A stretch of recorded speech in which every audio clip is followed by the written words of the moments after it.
Welcome back to the Cyber Arena, ladies and gentlemen. It's time for game number 3. I guess I should use the correct numbering. We didn't actually play game 1, but it's now 1-1, Ben. It was quick, it was brutal, but now it's over, and it's up to Alliance to find an answer here as we head into game 3. Was Loda drafting that game? Unless something's changed. Mm-hmm. He's been the drafter, so I assume he was. I don't think it doesn't actually show you in game, right? No, I think they changed it so that you can. Okay, maybe I wasn't paying attention. It doesn't show it on the overlay that they gave us. Oh yeah, but it shows it on. We'll check this game. I don't think they're going to switch drafters in the middle of the series. They could. I mean, they've been very comfortable with S4 drafting. Yeah, but that's like I don't know. I think that's something you do like if it doesn't work out at this event in the future. I mean, it didn't work out in game 1. It worked out the other 4 games, but I mean, Na'Vi on their home turf here, live in Kiev. They have a way, you know. I'm eating my words already. I said I thought Alliance could win 3-0, but clearly I was wrong. I said 3-0 or 3-1, but I'll eat some crow. I'm happy to be wrong though. It means we get a longer series. Mm-hmm. We'll get our first not 2-0 of the tournament, which actually is pretty surprising. There's been so many stomps in this tournament though. Like out of the 9 games that we had thus far, one of them has been was close. And then one was like relatively close. And then 7 were stomps, and like 3 or 4 of those were outrageous stomps, like over in 10 minutes. It's definitely a very topsy-turvy patch in that regard. Do you think this game's going to be as quick? I don't think so. I hope not. You know, it's at TI3, we had the first game of Na'Vi Alliance was the same thing. It was like, it was that game where they drafted VIII, Venno, Vengeful Spirit, and they ran as aggressive tri-lane. Oh, that was... And that was just like a the complete failed draft, like, and they just gave up in like 10 minutes. So this game slightly reminds me of that. Although technically I guess it's game 2. We're already loading in. So heading into game 3, we talked a lot about Enchantress. We talked about maybe going for Bane over Rubik. Anything else? Maybe drafting more stuns or banning the heroes that are really good when you lack them. Timbersaw is something that's been slipping through. Timbersaw, I think, is something Alliance could be picking. I think they should rate it more highly than they did before. They didn't for some reason that game, and even though yesterday they first picked it both games, I don't really see a reason why they shouldn't pick it, considering Admiral Bulldog is much better on it. He'll get much more experience and have an impact even when he's under farm, unlike the Elder Titan, and they can also dump him mid in case they want to pick a Dragonite or something similar for Dendy, although I don't think they will. I wouldn't mind seeing that S4 puck either that you had mentioned. So, on that note, we're already inside the draft, and it's early. We're just a profit ban. I mean, I don't think we'll see anything too unusual. Maybe the Enchantress does get banned this time by Na'Vi, but that would be about it. Or does Na'Vi have first pick again? Oh, no, they had second pick last game. That's right. So, for Alliance, who do you need to ban? You don't need to ban Wisp. That's for sure. But they didn't ban Enchantress yet. Yeah. But, I mean, they might not even... I want to talk about this ban. The Shadow Shaman? Yeah, the Shadow Shaman ban. Alliance is on dire to this game. Yeah. So it's interesting because they're showing a lot of respect for that strategy, making that ban. And because Alliance went for the Enchantress ban and the Visage, something that some other teams let through, Na'Vi gets Invoker. And Bulldog, he was on the pregame interview with Shiver, and he said that this hero is really strong. Loda said it's completely broken. Although, to be fair, he said like 15 heroes are completely broken. He also doesn't utilize it. I think that S4 needs to... S4 definitely is capable of playing Invoker. Yeah, I'm not really sure why he doesn't. It seems like his kind of type of hero, too. Yeah. I don't know. They go Timbersaw, though, and they get the Alk here as well. And the Timbersaw especially, it really keeps their options open. And like you said, flex picks are strong because it makes it hard to see. These are the two, or I think these two are the 2 most flex picks.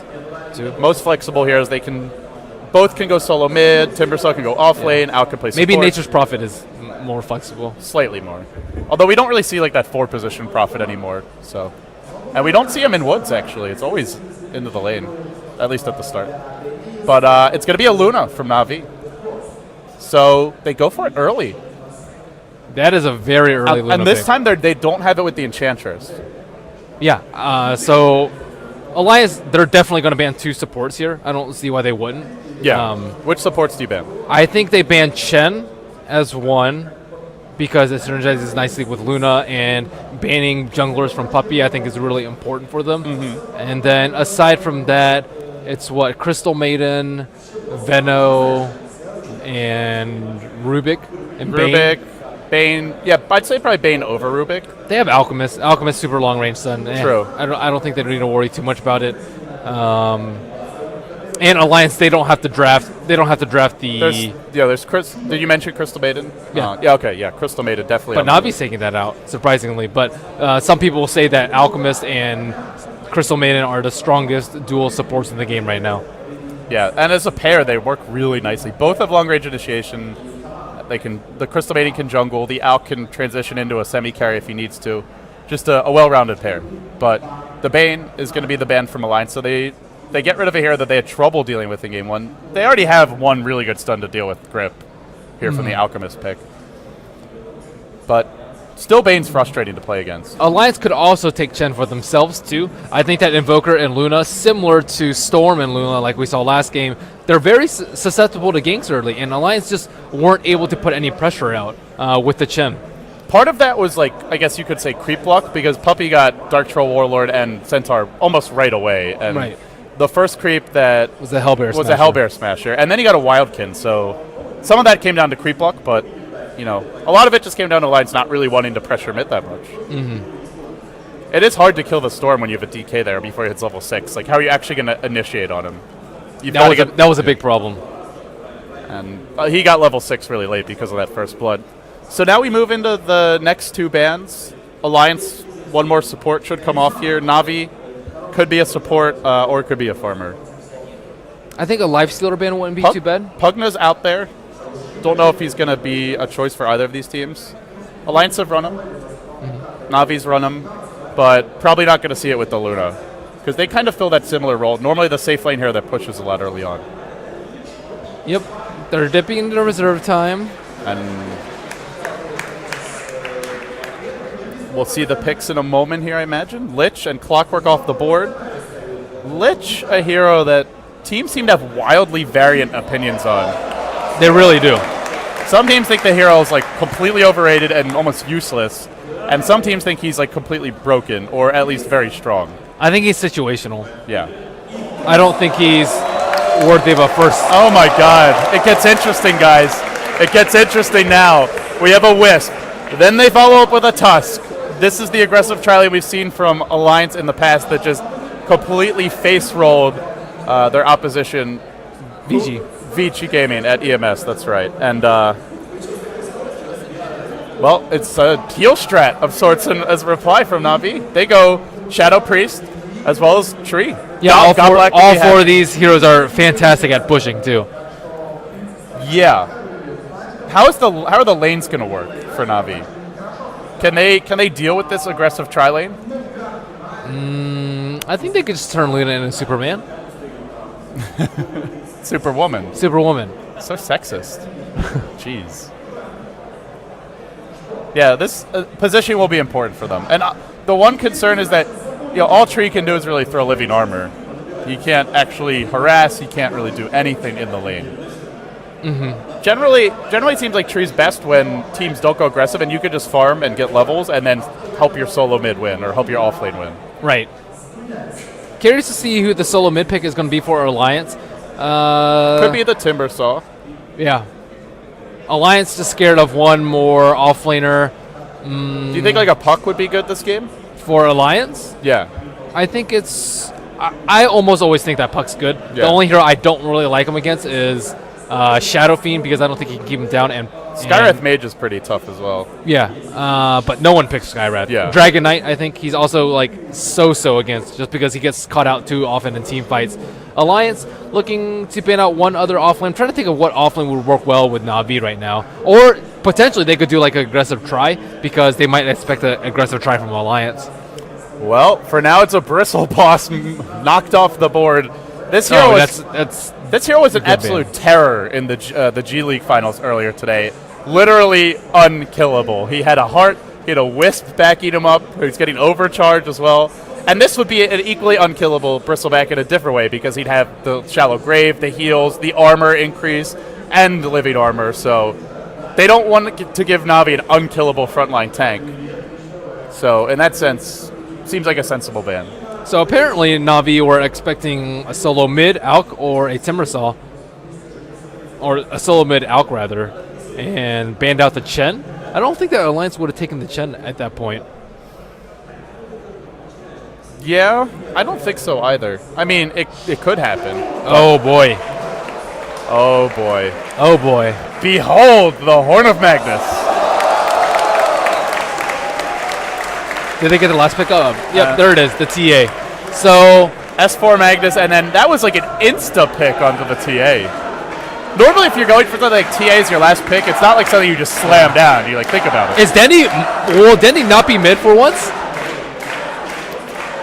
Are they gonna try and get him 1v1 against Bulldog in like a side lane? You think? Yeah, I think so. I think Dendy will go safe lane. Havost, Puppy, and Kuro will go in the off lane, and then Funnick with a solo mid. Yeah. Well, that could. This is a really strong late game draft from Navi. Luna, TA, and Invoker. That's greedy. That's very greedy. But Can they living armor all three of the heroes? Well, I don't think that Invoker will have that tough of a time in the safe lane, unless he's against a try. yeah, the last time Alliance did this strat, I think they went aggressive try with the Tusk. I know they were crushing the lane early. Yeah, it was aggressive try lane on the Radiant side, but I don't know if they're going to get the matchup this time.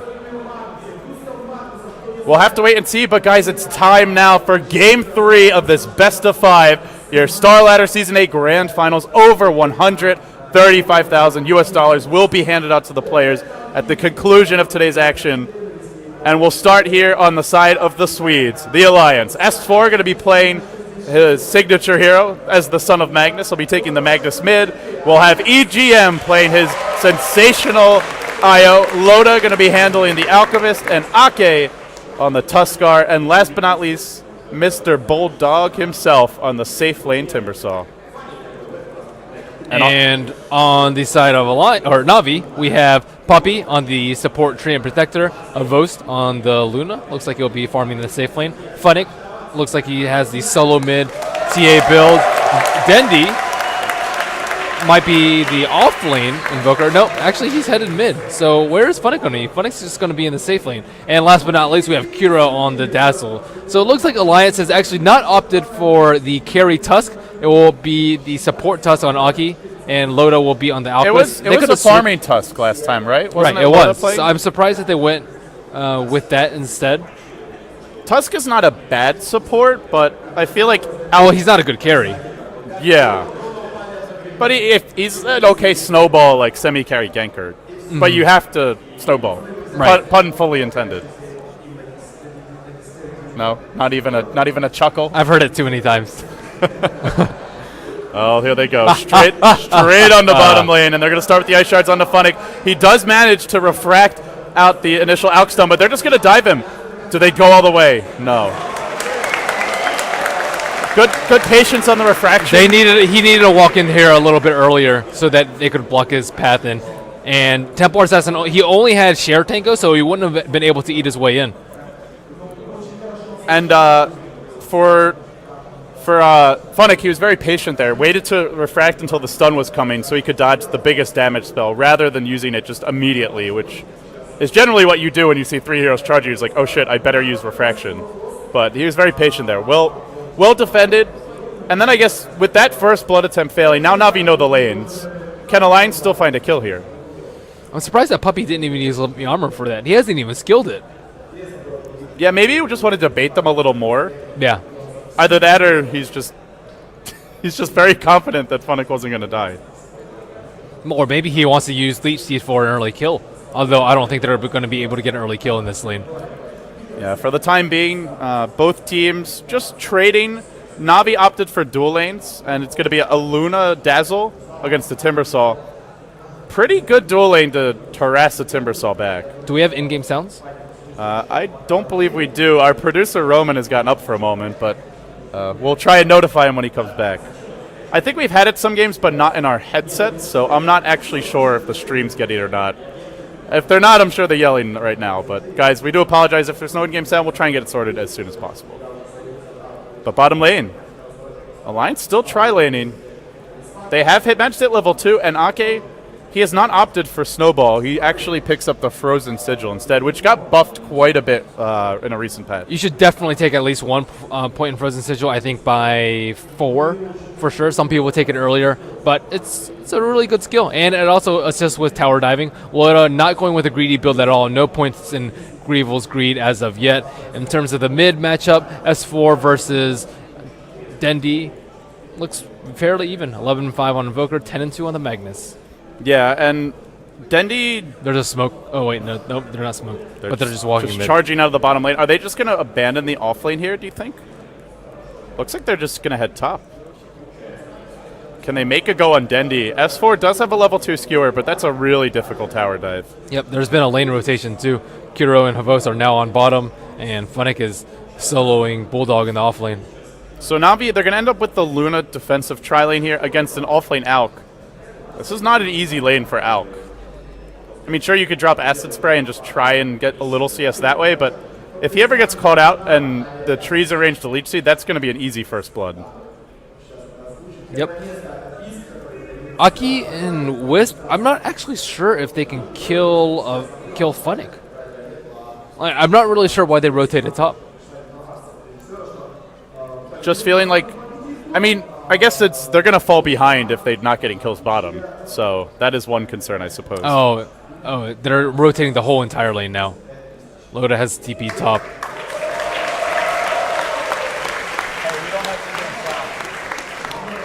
And look at the mid matchup. Still looks like a relatively even early game. Kuro picks up Illusion Root on bottom. I'm trying to think about which team has more pressure to gank. And Alliance, if they play passively, Alchemist can super greed it up, and Magnus will get his early blink. But Na'Vi, on the other hand, has the better late game with the Luna and the TA and the Invoker, the super greedy draft. We never see Greevil's Greed anymore, though, in Alchemist, even when it is rare, even on the rare times when it is played as a carry. I mean, eventually you get it, but we just have not seen anyone skilling even a single point before they've maxed both other skills. We'll see if Loda deviates from that here. And for Alliance, they are on the dire side. They do have a pretty good Roche lineup, so I mean that's one way they can look to pull ahead in the mid game. But for now, they do need quite a bit before they can really take fights. The relocate for EGM, obviously getting level 6, 7. And the Blink Dagger for S4, so I would say they can be passive through a certain stage of the game, but yeah, you don't want to be 30 minutes in and not forcing fights. Or even 20 minutes in, probably. It's just a farm fest right now. I don't really expect any team to make a big move. Trudy, generally not the most aggressive hero. Magnus, fairly difficult to rotate when you don't have anything to set it up with, and he doesn't have arcane boots yet. They're not even close to coming, actually. He only has 400 gold on his person, and EO is not going to be level 6 for quite some time. He is only level 3 now, so I don't think Alliance will be showing any aggression. Will play reactionary, though, in case they get dove. And yeah, Na'Vi more than content to farm it up with Luna and Invoker. And the Trian as well, off in the jungle. So both teams just content to farm, confident in their mid game and their late game. We'll have to see if it pays off. The mid lane should be maybe a bit Invoker favored, but S4 is still farming very well. Is there anything that's surprising you about? You were surprised they abandoned the off lane. Do you think this is the worst play, or just weird that they would go aggressive and then give up on it so easily? Well, it's weird that they're just not getting anything accomplished in their tri-lane. They didn't get anything accomplished. Well, they didn't get the first blood on bottom, and now Funix is not really hurting at all. His CS is slow. Actually, they're going for a kill on Funix. They're going for him now. They have Acid Spray here as well, but Living Armor keeps him in fighting shape. He dodges the stun with Refraction, hardly even taking damage. Can they bring him down? He's got a Meld available soon. There's their Snowball. They're committing to this one, but he's got Meld. He could look to try and run, and he's going to live. Alliance unable to secure the kill. Living Armor plus Refraction equals very freaking hard to kill. Yeah, the tether actually broke. EGM didn't have money for boots there, so he couldn't keep up. I think maybe if they had the tether slid, they could have killed him again. Unfortunate. But yeah, very unfortunate. It's where I guess they ideally want to get the acid spray down sooner and start removing the refraction charges before they drop the stun. But and living armor charges. but that's easier said than done. Living armor plus refraction? Do you drop both with one damage instance? Or, I'm not sure. Or do you like? Do I'm not. When I draft in matchmaking, just I never pick tree. and you often I see you ban him in the second or third stage occasionally as well. Screw tree.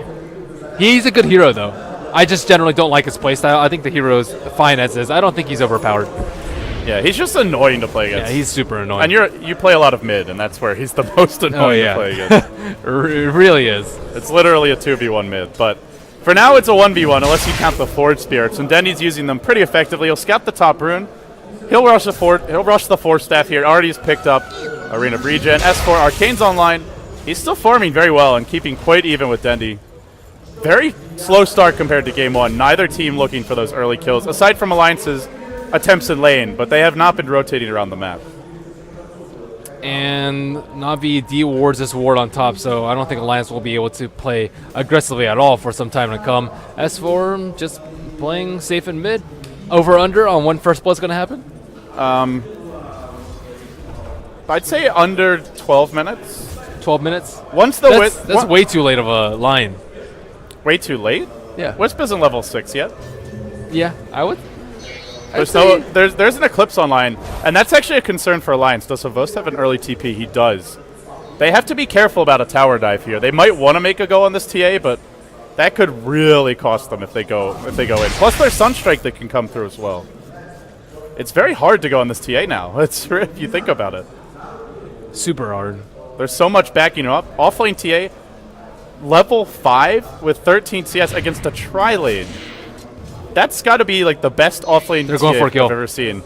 And they're going now. Does Havost look to TP? He's actually busy chasing Admiral Bulldog through the jungle. No, now he TPs. Bunnick's still healthy. There's going to be an Eclipse here soon. This Wisp could be our first blood. It was actually Krogi TP'd in, not the Luna. Now it's Sunstrike. Dendy nails it. Boom! Chakalaka. Brings down EGM. Wisp with that 0 armor. He took 0 damage by the time he got out of the stun. That is ridiculous. That's 3 heroes and a lot of damage instances just unable to even scratch Funnick. Yeah, they have the spirits, they have the acid spray too, but wow, he... Hashtag ban tree. It seems like the pairing is really annoying to deal with. It certainly seems that way. Might be a new age of the offlane TA. Well, the offlane TA I'm okay with. The tree, please God no, spare me. Those were some truly awful games back in the dark ages when Tree first broke through to the competitive scene. So Luna has also interestingly gone for... Oh, I thought he was about to He cast actually Eclipse was about to Eclipse. Loda, level 7, he is in ultimate form now. And S4 rotates down as well. Alliance, true to form, they just love to group up early. And, well, S4 is going to get Eclipsed. Oh, boy! Now top lane, they're going on Ake as well. They want to make this a 2-0. Can they kill him? He snowballs to the right, but there's really nowhere to run. Another Sunstrike, another kill! Sniper mode activated. Dendy's heating up. And so too is Na'Vi with him. There's too many things to ban versus Na'Vi. They're utilizing these very interesting picks super effectively, and Alliance might actually get a tower and retaliation, but that's all they're going to get. This is brutal, and they're going to find S4 as well. He TP's in mid all by his lonesome, but they're going to pursue him out. Can't believe he went for that. He tries to RP, can't even do it. 4-0. These are some really uncharacteristic mistakes from S4. Like, he should not have TP'd to that tier 1. And the bottom dive. He should not have gotten solo eclipsed. Yeah, I think a little overconfident that he could surprise the Vost and pays for it. Na'Vi just in cruise control mode, and Dendy's going in. He wants Ake. He'll bring him down as well. Soloing one hero in Bulldog's face and not done yet. Drops the ice wall, going deep. Dendy and Invoker, something to be feared, it seems. But this could be the turnaround item, maybe, just maybe. It is the Shadow Blade for the Alk. We haven't seen much Shadow Blade Alk lately. We haven't seen much one position Alk, but they need Loda to get some work done because the rest of the team is not pulling their weight right now. The pressure is certainly on Alliance. They cannot get in this game by farming their way back in. And S4's blink is going to be really delayed. Usually he gets it, I think, by the 15-minute mark at the latest, and this time it's probably going to be like 18 to 20 at a good pace. He was farming really well before the 2 deaths. Now Right. he's very far behind. And Dendi already over halfway to his Necro book and has double Forge Spirits. He had his 4-step He's when level he killed okay. S4. He's level 11 at 13 minutes with no Midas, That is and he might die now, which would be big. Yeah, it looks like he's dead. Nice kill there for Alliance. They bring down Dendi, level 11. It does take 5 heroes to do it, so it's a big investment. But when he's level 11, and has a kill streak going, that is completely worth it. And S4 got the kill too, so that means his blink's going to come out even quicker than I expected. He needed that. He really did. 1,200 gold all of a sudden, stacking the jungle. Should probably have it in the next 2-3 minutes. Something like that. Yeah, if he doesn't die.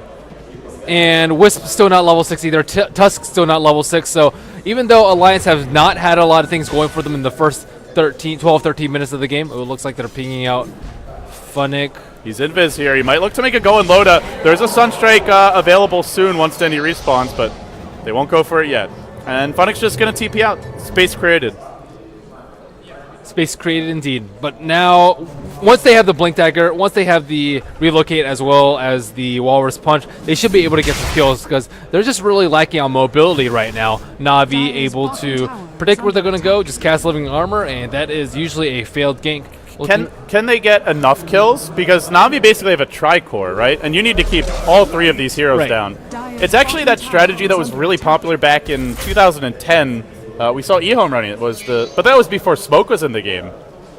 It makes it a bit easier to set up ganks, as well as Wisp, for that matter. But here comes Alliance. They're a-hunting. But Luna's got BKB and has level 2 Eclipse in like 1 creep. Kuroki's going to get caught out, though. He's got no chance. Beautiful kill by Alliance, and they'll take it. Not an important kill, but still a kill nonetheless. And they will be able to put a lot of pressure on this tower. S4, Blink Dagger status, 1,700 gold for him. And with this tower, if they can take it mid, they'll have the Blink Dagger. Na'Vi pushing the bottom lane while S4 looks to defend for the time being. And in fact, they're split pushing with Funnick up top. Has phase boots, has the Wraith Band, getting what he can. But the key items, the Blink Dagger, the level 6 on the Wisp, that's now obtained. A lot of the pieces fall into place here for the Alliance. And the Relocate's available. They can channel a stun, Shadow Blade, and TPN, and they're going to pop on top. They want to find Funnick. Spirits are there. They dust just in time, right as the stun's about to connect. Now, Funnick on the run. Timbersaw's there. They're going to bring Funnick down, perhaps. His Acid Spray. Not quite enough yet, though. They need a little more damage here. He's going to meld. Can they bring him down with Chakram? Low. Dead. Bulldog does it. A beautiful kill. Alliance, give them 3 in a row after an 0-5 start. Havos trying to kill Admiral Bulldog. He doesn't have enough mana for Timber Chain. Havos might be able to do it. There's Eclipse here, but there's a tether back out. Give him the move speed. Lucid Beam comes on EGM. Havos is not going to be able to find this kill, I don't think. They do have a Sunstrike, actually, if Dendi wants to invoke it.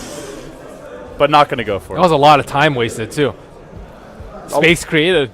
It's the same story for Alliance in this game that it was in their previous 4 games, which was just where they excelled was their movement. And their movement early on was not that good, but it's been really good since those first 5 deaths. Yep, Luna has her BKB now, so Havos very unlikely to be the relocate target.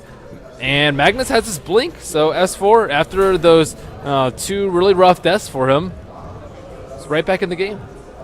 And yeah, they're going to be stacking here. Loda can, with the Empower, can transition into a pretty farmed and fat Alchemist if he wants to. Goes for the early VIP booster. Do they go Roche here? I don't think they have the damage for it, but... Well, they do see Na'Vi pushing. Oh, they have the Frozen lane. Sigil. That thing's owned for Roche. Oh, that works on Roche? Yep. I did not realize. And Na'Vi take a tier 1, but Alliance are going to look for a Roche. If that's all the trade is, it's a great trade for Alliance. But Na'Vi will threaten the tier 2 top. Very fortuitous rune for S4. Oh, they're already TPing. They want to defend this tower. They've got the relocate gank available. S4 with the blink RP. I imagine Navi's just going to back off once they see Roche fall on some heroes TP. They don't know that S4 has blink, though. Here they go.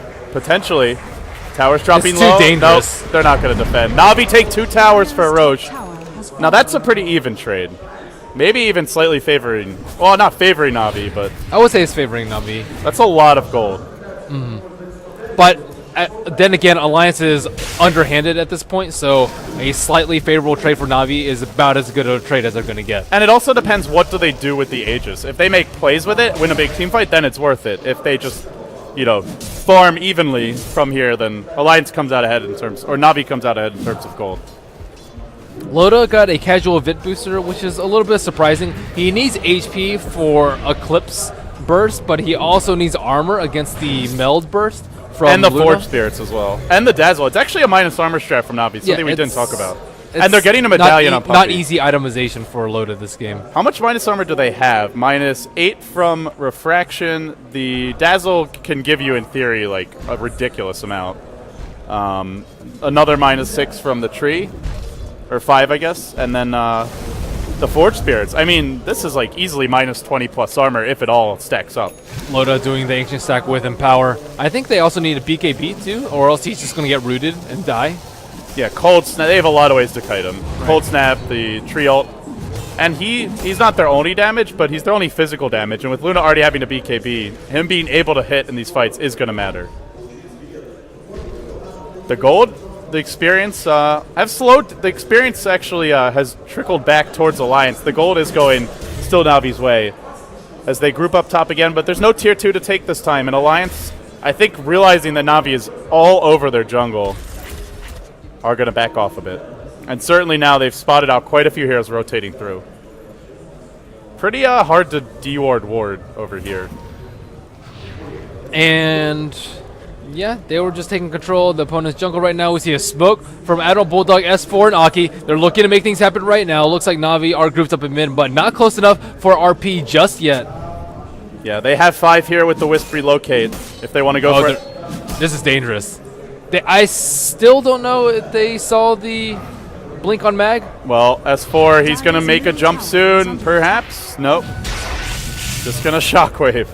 Okay. Necro Book preventing his blink too. They need to kill that book. Yeah, a lot of ways to prevent the blink. You can just stick Forge Spirits on him as well. But Na'Vi, now they've definitely seen it and may look to back off. No, they're not afraid. Should they be afraid? They should be afraid. They're fighting into RP and Aegis, so if this RP is big, it's going to be a bad fight for them.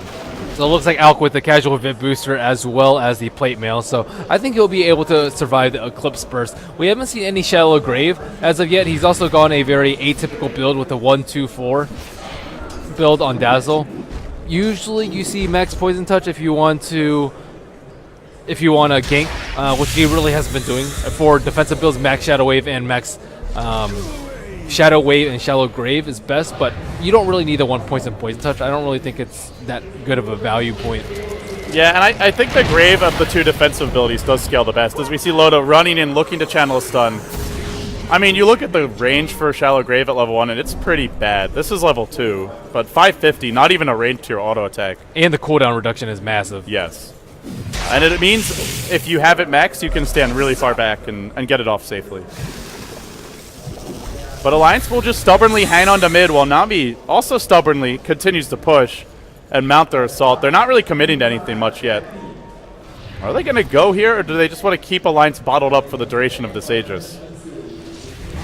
I don't think it's going to last that long. Yeah, they've got like 2 minutes left, I believe. Not a whole lot of time here. S4 looking for an opportunity, but Na'Vi not really giving it to them. They need vision in this area too, but there's no ward here from Alliance. Out come a scouting set of ice shards, but won't connect on anybody. Now Loda forced to back off. He was almost in Sunstrike range, but pops the ult and almost instantaneously up to full HP. They'll deward a trap here as well as a Na'Vi sentry. More shards coming out. Do Alliance jump here? They throw out a stun, lob it onto Havost. No commitment just yet. Patient play. Both teams kind of feeling each other out for the time being. They'll start with a Lucent Beam on Loda. His ultimate gonna end. They might fight now that Loda's staff ultimate initiation. Down. Uh-oh. Ult's down, but they do have a relocate. Overcharges there. Not enough, but still Puppy's lurking. They haven't spotted him, though. No Observer Ward here for Alliance in their own jungle. And looks like the Aegis will expire uneventfully unless Alliance fight right now, which they may want to do. No. Just S4 heading bottom. At this point, they may want to get an early gem. Are they just going to use an RP here on Funphonic? I still think it's a really RP is kill. available. RP is going to connect now. In come the Spirits, and they will bring them down. Another nice kill for Alliance. That's 4 in a row, unanswered by Na'Vi. Yeah, he did not. I thought he was going to be more tanky considering what we saw in the early game, but yeah, he just got blown up. And Alliance starting to just use the strength of their lineup, which is finding these pickoffs here and there, from the relocate ganks to the blink RPs into a relocate. Also the Shadowblade Alch strong for that as well. Their lineup, maybe not the best late game, but in terms of pure damage output, but in terms of just setting up easy kills, very strong at that, and using it to its fullest extent. Na'Vi also deviated from their early aggression into greed strat because they spent way too much time in middle. Trying to push into RP is just so extremely difficult, and the Aegis on Loda has expired, so now Na'Vi trying to make another move. There's a glyph available here, though, but they know RP's down. It's not a bad time to fight. They'll go for the Blink Skewer, but Havost, he's going to turn around with an Eclipse. Loda will fall. Brought down by the Eclipse. Nicely done from Na'Vi. And the tower as well. Now a Deafening Blast connects on Bulldog. They want a secondary kill here. They catch a mid-timber chain. They slice him up. Bulldog falls as well. And all of a sudden, Na'Vi have some momentum here. Maybe not enough to break base. Maybe enough to damage this tower, though. In fact, they force out a buyback on Loda. That's an Assault Caress deferred. That's going to dissuade S4 from casting RPs on solo heroes, because that was a fairly important hero too on the TA, but Na'Vi got a lot more out of that than Alliance did. Na'Vi sacrificed 1 hero kill for 2 hero kills and a buyback and a tower. So that's definitely worth it. And they're one of the better teams about taking advantage of that relatively short cooldown for that powerful and ultimate, less than 2 minutes. I guess one issue here for Alliance is that they often, whether they have Magnus or not, they usually have heroes that have some ability to split push and spread the map, like the Prophet for Bulldog. When you don't have that ability to apply pressure and push the lanes, then when you use RP on a single S4 might get caught out here. It's a fight. Blink not up yet. No, just skewers down. But was trying to do a bit of dewarding. They do drop the sentry, and he will get out safely. But yeah, I mean, when they're not split pushing, if they use RP on a single hero, then Na'Vi can force them to fight. And they're just not that great at split pushing. Yep. Alliance just huddling around the Roshan pit, waiting for it to respawn. It is going to be a relatively short respawn, around 45 seconds time. Na'Vi can take a fight inside of there with the tree and overgrowth, which we actually haven't seen yet this game. There is a mech completed on Puppy 2, and I don't believe there is one completed yet on the side of Alliance. So Na'Vi definitely stronger right now if they want to force a 5-man engagement around the pit. Overgrowth's really strong, actually, and I think a bit underrated. Sure, it does no damage, but if you have a high damage cast backing the tree up, I mean, this is a melee carry in the Alchemist, and potentially does nothing in a fight if the Overgrowth's at the right time. Oh, here's a smoke. Roshan just respawned. Neither team knows yet. No Sunstrike yet. They haven't actually scouted the pit, but they're marching towards it. Charging forward. Havost is going to be the one on the front lines here. 2,400 gold in the bank. Could buy back. If they win this fight, he'll have his Manta. And Na'Vi will wrap around. They head for the southern route. Bulldog's lurking in the lane for now, and here comes Havost. Charging forward. Not finding anyone just yet. Oh, if they approach Roshan Pit from the high ground, this is going to be disastrous. Oh, no. Oh, no. This looks bad. They're going to start with the Lucid Beam. They find EGM. Can he get out of here in time? Tethers to the south. What a tether. Didn't tether back to the closest hero. Found one that was across a chasm. That could have been so much worse for Alliance. A lot of people would have just tethered like straight back like that, but this was definitely the smarter play. And now Roshan is up. I think both teams know. Well, Na'Vi should certainly check if they don't. They've got Forged Spirits right here. And they're going to walk up onto the high ground, perhaps? Nope. Funnick hiding out nearby. Roche starting to drop pretty quickly with a DD on S4. There ain't much time left, and Na'Vi looks like they don't know. Or they're just going to give it up. Funnick needs a trap inside the pit.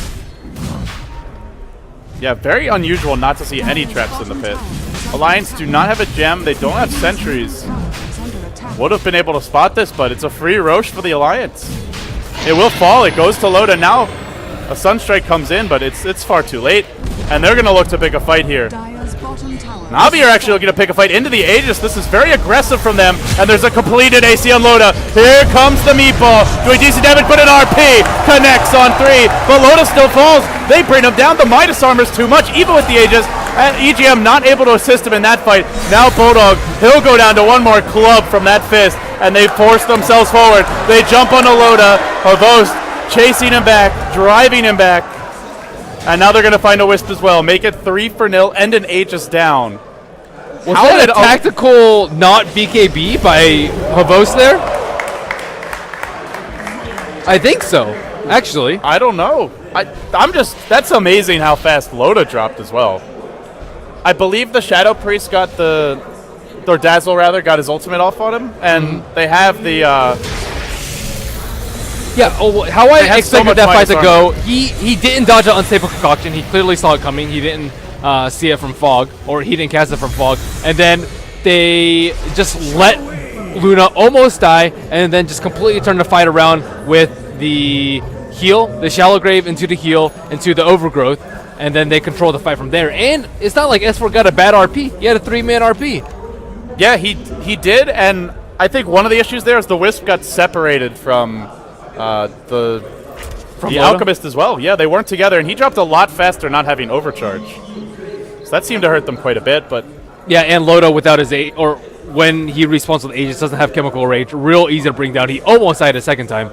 He is AC. Normally this is where Alk is, and Bit Booster. Normally very hard to kill, but with so much minus armor on Na'Vi, he just isn't tanky. Minus armor, it's always been one of Alk's weak points, similar to Doom, although with Doom you can make up for that a little bit easier. So Alliance is in a really tough spot right now. They tried to take a 5-man fight, couldn't even take it with the Aegis. Oh, they're smoking up again. Yeah, they're wrapping towards mid, but Havost not the hero you want to go on. There's living armor backing you up, there's a grave available as well, and he's got Manta BKB, and now they found Ake. Nowhere to snowball, really. He's just going to try and run. Another RP connects. This one also on 3. And now Bulldog's here. It's 5 here. It's an ambush. But do they actually get enough kills in time? Havost still alive. Standing strong. The Dazzle Heal doing its magic. And Alliance trade 1-for-1 after what looks like the perfect trap. On the backside goes Funnick. He gets one. He pays with his life. It is a 2-for-3 in the end. That was a really good fight for them. And they were fishing for a Sunstrike on Admiral Bulldog. They just clumped too much. Not going to find S4. Him. Yeah, that was an amazing trap by Alliance. It's like, oh, hey, it's a Tuskar. Let's go kill him. Suddenly RP. Suddenly every single hero comes swarming in. So they do have a really good turtle lineup with the Magnus. And they have the Empower on the Alchemist to just make him Superman. When RP's up. If RP's not up, Alliance are really going to struggle to defend the high ground. But now the BKB comes out, and so far S4 has been 100% on point. But can't Na'Vi just farm this game? Yeah, they definitely can. They can just get like a sheep on Dendi or just Necro Books like they typically like to do and just slow siege and wait for Alliance to come to them while spreading out, while making sure that they don't get hit by more than 2 people with RP. And all their cores have some decent amount of farm at this point. The Luna and Invoker are the 2 leaders for sure, but even the TA getting good item progression. And I mean, these 3 heroes can all be very fearsome late-game DPSers, as well as having good lockdown. Yeah, Luna, the only hero that hasn't died yet this game, already with a completed Manta style. And looks like Na'Vi has the way better tower sieging lineup. And Alliance, they're kind of scrambling to find any sort of farm around the map now, too. Loda is ridiculously stacked. Looking at the net worth graph, he's still 1,500 net worth behind Havost, though. Yeah. Havost is 2-0-8, and they have 12 kills, so he's not dying, and he's participating in almost everything. That's going to add up pretty quickly. And you mentioned this Alk probably needs a BKB, Ben. Well, he's going to go for one now, but I don't feel like it's a get-out-of-jail-free card. They can still bring him down just by giving him the old right-click. Yeah, they do. Alliance doesn't have enough damage, though, aside from Alchemist. Na'Vi, they have damage from a lot of sources, from Luna, highest net worth in the game, Invoker, he can just follow up Overgrowth with a Meteor Blast. He actually has Meteor and Tornado invoked right now. Dazzle actually does a surprising amount of damage if Weave is allowed. Oh, they're going to send 5 on bottom. They start with an RP. They relocate for this as well, and they outstun immediately. There will be no BKB. Havos will fall again. An Alliance strike. They desperately need these kills. But Invoker's farming, TA's farming, and they're going on mid now, and they're going to find EGM on the way back from the relocate, and they bring him down with ease. Man, he just gets blown up. He needs more armor. I guess he needs more farm as well. Like, good luck getting that armor with the way this game's developing. I think he could potentially go for a medallion, I guess, for a cheap source of armor. Even a Vlad's or Basilius if he's that poor.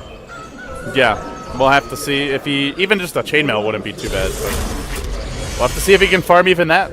And I mean, it still seems like Na'Vi have more ways to win this. I think they can almost take fights at this point, but they don't have to, and they can sit back and farm, whereas it does seem Alliance's main way to take the game is winning big team fights. And if they let it turn into a farm war for too much longer, they're dealing with 3 farm carries, and they only are going to have 1.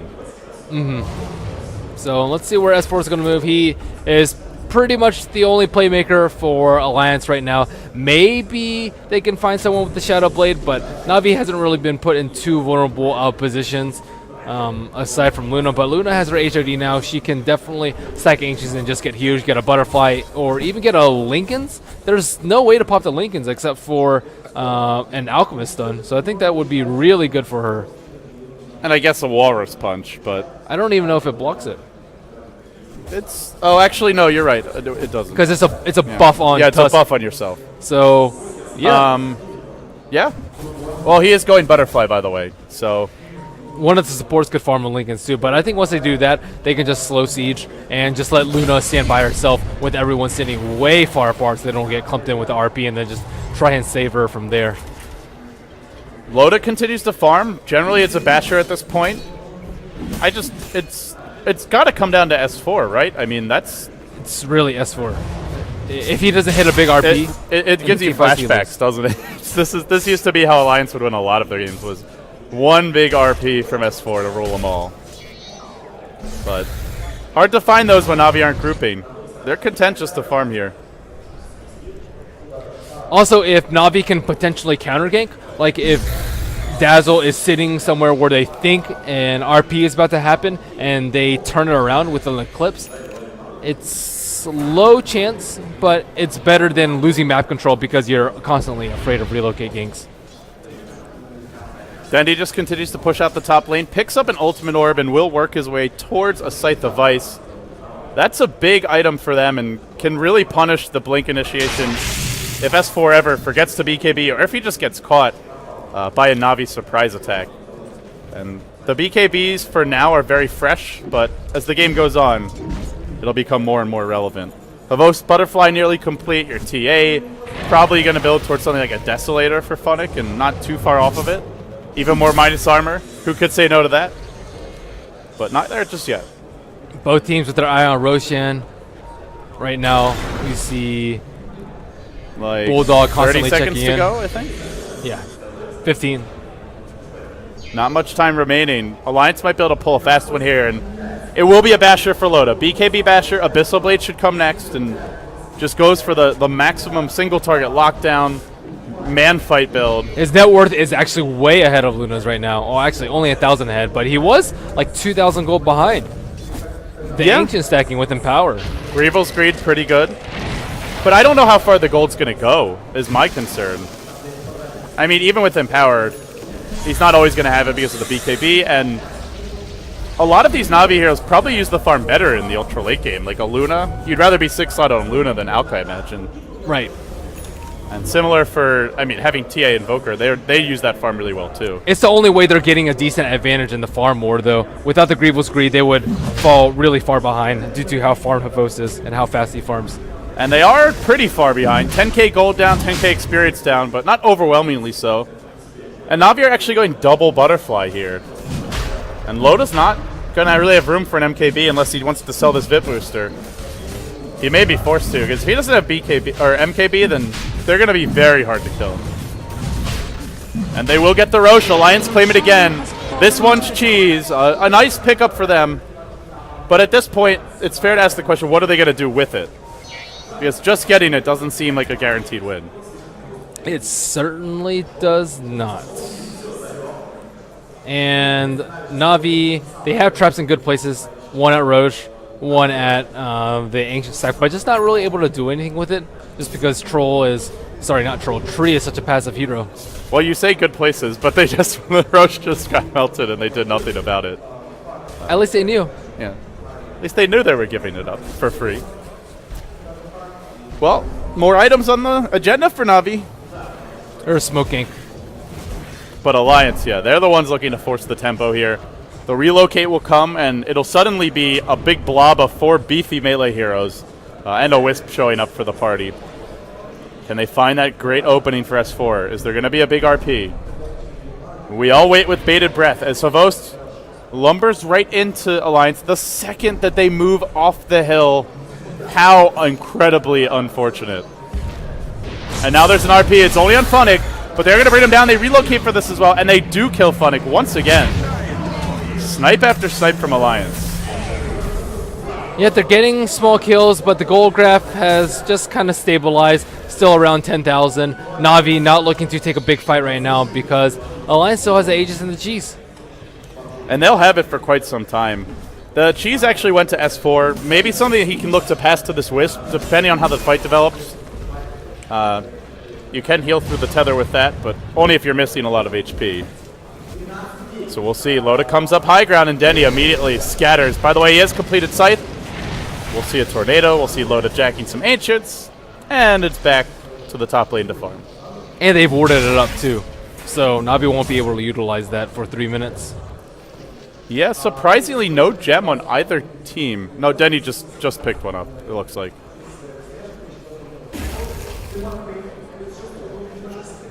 It's still. Do you still favor Na'Vi here, the way the game's going?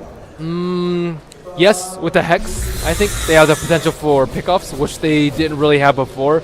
But if S4 just plays amazingly and has good RPs, it's going to be close. I would still say like pretty decent edge for Na'Vi. Their late game's just much better. Like 70-30 Na'Vi? 70, probably 75-25, even more than that. That's rough. Well, It is rough. if you're a Swede, let's hope you're the 25% this game. Funnick's going to come in, and they're going to find Ake here. Here's a Scythe. Here's a Meteor. Say hello to the Deafening Blast. And say goodbye to your Tusk. He's back to the fountain. And Na'Vi may just continue marching down mid. Nope, they're back in. They want to defend.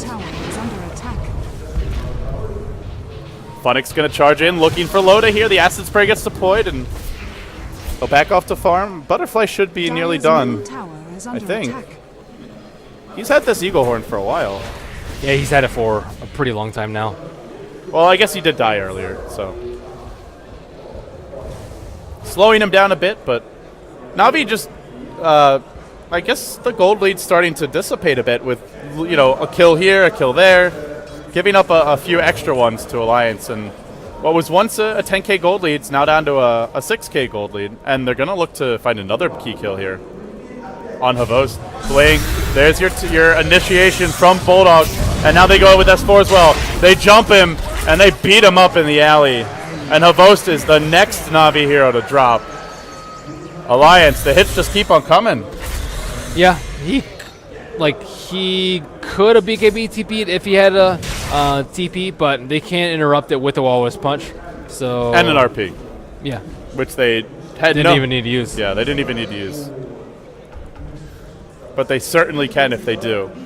So Na'Vi just splitting up and getting picked off right now. They can't really push either into RP, and yeah, I mean they're trying to outfarm them, but I don't really think that strat is working for them right now. The gold lead has dipped down to 5,000, and looks like Loda and the rest of the Alliance will be actually the first people to pressure a T3. Loda, he's picked up the Abyssal Blade, and he has a Boots of Travel buyback if he really needs it, although I doubt we're going to see it come to that.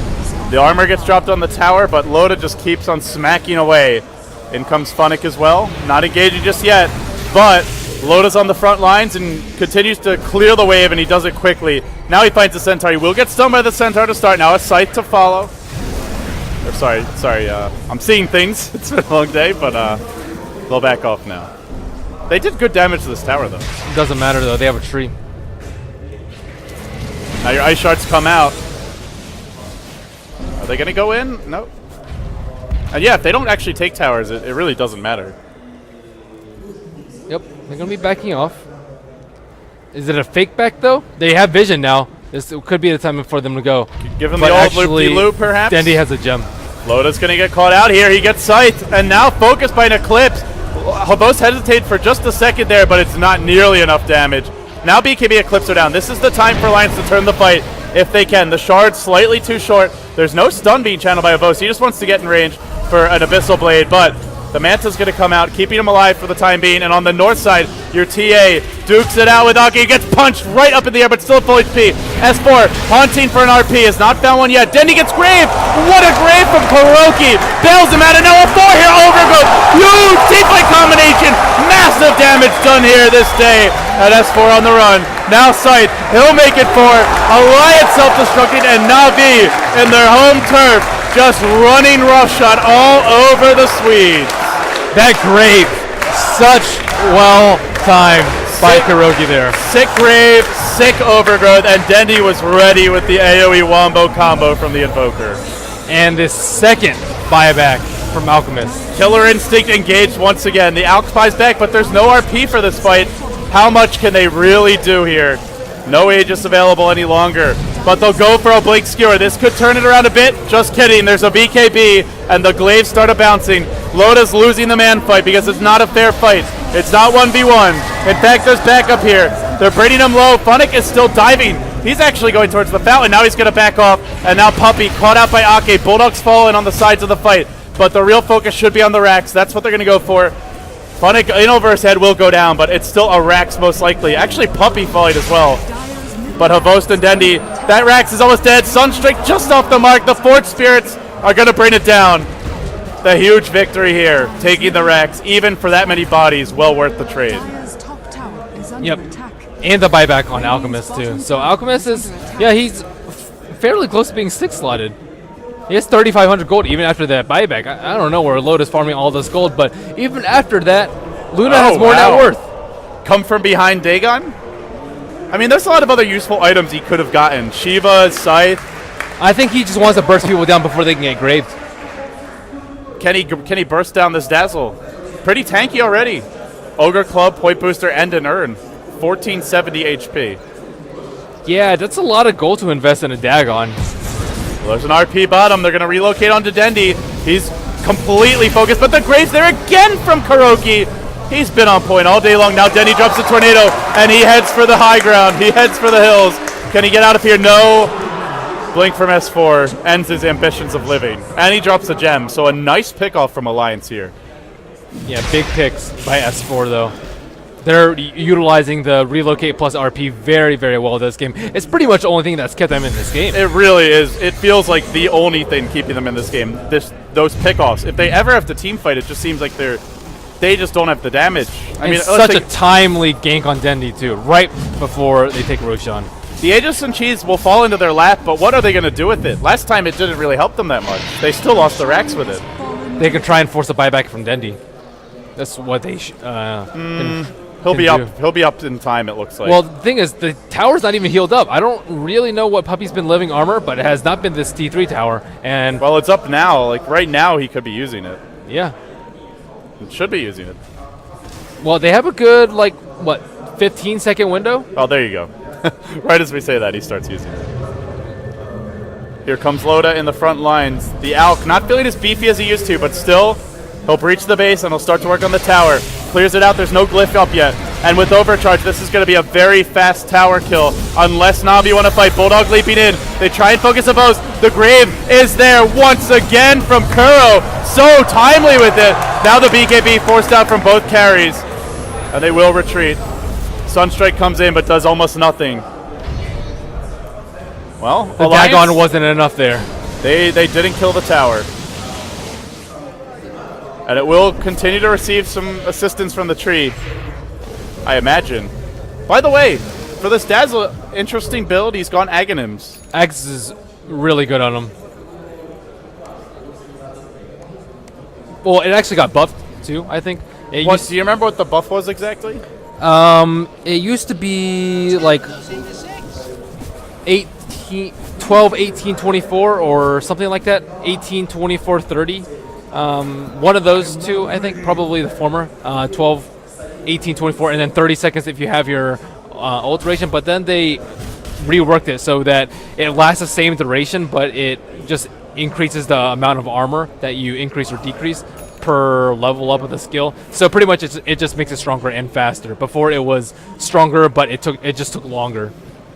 Yeah, and these team fights are being decided in like 5-10 seconds. So Right. How much armor does it reduce by now? It's 1 per second, is it? Yeah, 1 per second. 1.25 because he's got the eggs. Yeah, 1.5 per second for 30 seconds, so 30 armor. Yeah. That's very significant, though, especially on a hero like Alchemist with low base armor. Loda went hard against 2 butterflies, and they don't have a scythe. He's going to have a really hard time killing these heroes unless he He's gets almost died in all these fights, though. Like, he's been really close to dying even during his BKB. Yeah, but do they have the damage? I mean, the only way I see him killing these carries with, I don't feel like this Luna will die. Well, technically, he doesn't have to focus the hero with the butterfly. Yeah, he can cleave them. Yeah, but that's really reliant on a big RP. I think if he loses the Aegis, he should definitely pick up a... The one thing where... Sorry, pick up a... he should definitely pick up MKB, like you said. The one thing that they do have is that it works really nicely with Empower, which is based off of your base stats, so... It's a lot of damage. Look how hard he's hitting right now. He's hitting for 550 damage. DD Rune is going to help there, but yeah. He's pretty beefy, this guy.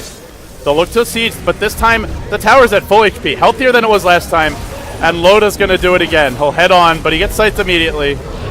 Pretty good. The Scythe already down. That's something the Alliance will be very happy with. But Living Armor just keeps on bringing it back. Oy vey, this is so annoying for Alliance. Look at their spread, too. They're like all positioned around. It's impossible to get a 2-man RP at this point. Yeah, Na'Vi are really spreading to the winds. And Alliance just keep on trying to force the fight. Middle lane pushes in, top lane pushes in. They're already down 1 lane of Rex. If they do lose a big fight, that could easily spell 2 or 3 falling. And looking at the buybacks, Luna, Alk, Invoker, Mag. 2 key heroes for both teams having it. None of the other heroes, though. Loda, Chemical Ray just cooled down. It's been a long push, and he'll go for it again. He'll head straight onto the high ground, but he eats a Dazzle. And let's see how low his armor gets here by the time it ends.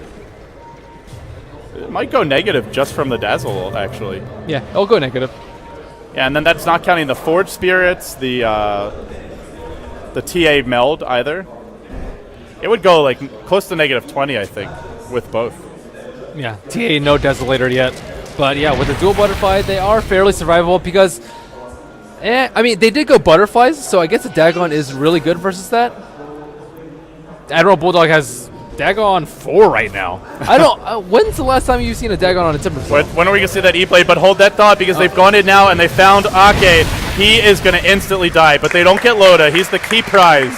Still a nice pick off for Na'Vi. They lose a gem too, but they don't know that it's there. And they're getting excited here.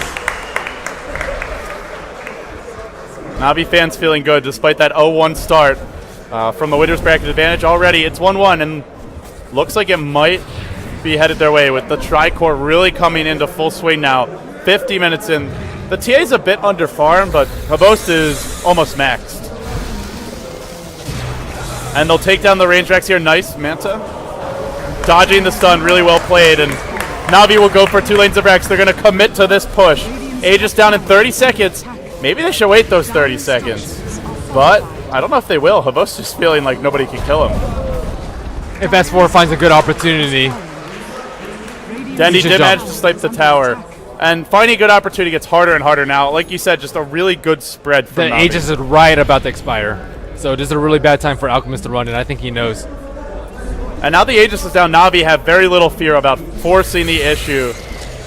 They breach the base again. He gets zapped, but they need to burst him down here. There's still a grave available for Kuro. He's just going to hang back, and S4 knows he can't go on him.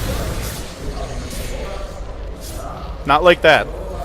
Lotus getting kited a little bit. Looking at his BKB duration, it is only at 8 seconds, and he's had that BKB for quite some time. Havos getting healed up. He has a Satanic now, so he definitely has 2 lives if Kuroki doesn't get disabled. He actually had that like in the last fight, but and like it was scary because they couldn't even take him below half. And then when they did, he just healed up instantly. It's where maybe if they get an E-Blade on Bulldog, that'll be enough to actually get the kill. But first, he's got to complete the Dagon 5, I imagine.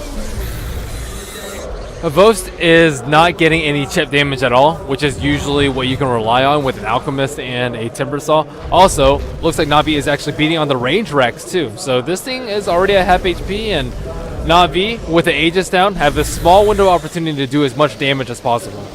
And now it's Havost once more. He'll head to the high ground. S4's found him though, a beautiful Blink Skewer, but Havost gets off an Eclipse as well as poppied his ultimate and does good damage. Now he focuses the range X. S4 comes storming back in, grabs 2, but Puppy's there. He catches every single hero aside from EGM with a huge overgrowth, and now they've lost their mag. They have no RP, they have no Aegis. Dendi still stands, graved and kept alive. Bulldog will fall. He pops the cheese and lives. For now he lives. Havost is still fighting. Funnick is still fighting. They're diving. They're getting the kills. The Rax have fallen. Na'Vi are doing it. This will be 2 lanes of Rax. This will probably be game with S4 dead with no RP. They're out of options. They're out of gas. And they're about to lose game 3 and be down 2-1. And in fact they are. GG! Well, 2-1. 2-1 indeed. Are they going to do it again to Alliance and just come in with the 0-1 disadvantage and 3-0 them again? They're well on their way to doing so. Alliance, I feel like their draft wasn't super strong again with the Tusk pick. The Tusk pick was like... It seems very gimmicky. Like, you have to get those early kills in the lane or it's... And they definitely did not. Not with the Refraction, not with the Tree Armor. I actually felt like Puppy was a very huge factor on the Tree and Protector this game. Yeah, there was the one team fight near the bottom rune where Kuroki shallow grave Dendi from the high ground, like near the big camp, but Puppy was actually on top of the cliff to the right, and he got a 4-hero overgrowth off there. Yeah, he had really nice positioning with that Blink overgrowth to counter the Blink Skewer, and Alchemist, he had to pop his BKB earlier in the fight, so he's just going to stand there for like 3, 4, 5 seconds just not doing anything. And against the melee carry like Alk, who already has trouble being kited in general, it's very easy to make sure you get the overgrowth off. Navi's position was just sensational in those fights. Kuroki on the ball like, I don't know, 4 or 5 times with his Graves. Puppy was always ready with the Blink overgrowth. He did it 2 crucial team fights in a row.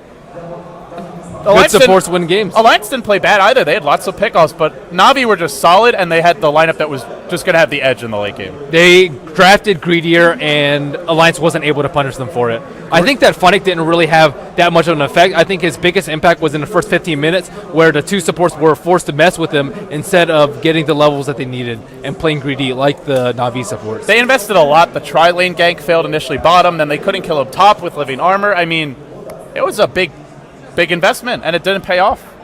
Funnick didn't actually have that much impact in terms of winning the fights, but just was hard to kill and provided some damage, helped them to contest Roche a few times. He created space. Yeah. Well, the biggest thing was that he created pressure. It's like the other team's like, okay, we have to zone out this offlane TA. We have to. You can't let a TA farm and get levels in the offlane as a carry. That's like letting, I don't know, a Morphling do that or something. So is this a draft win, or is this a outskill win, outplay win? I think Alliance just had the more difficult and kind of one-dimensional draft to execute. Very reliant on a few specific things, RP, snowballing in the laning stage with the Tuskar tri-lane. And failing to do that, they were always going to have an uphill battle. Not an outdraft, but I think Na'Vi had the more well-rounded draft. So, yeah, it doesn't seem like Alliance has been able to outdraft Na'Vi in either of these games. And I think the early bans are, you can't ban everything that Na'Vi is really good at. Like you said, they just have so many weapons. Right, like TA and Dazzle and Tree. Like, you don't see any of those heroes very often at all.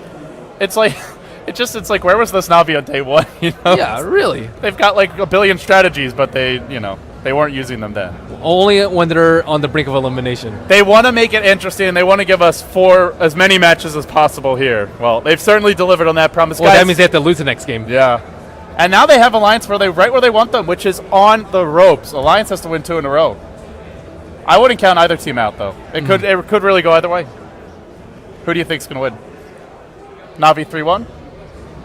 It seems that way.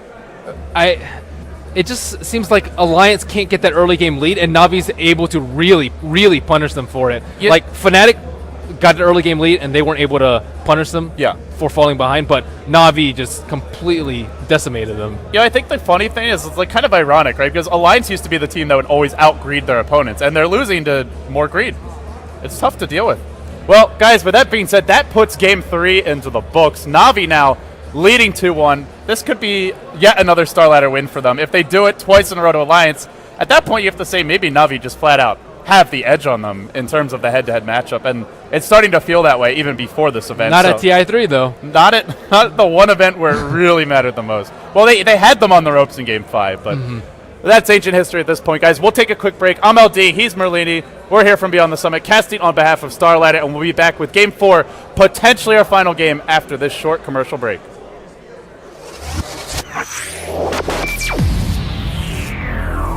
When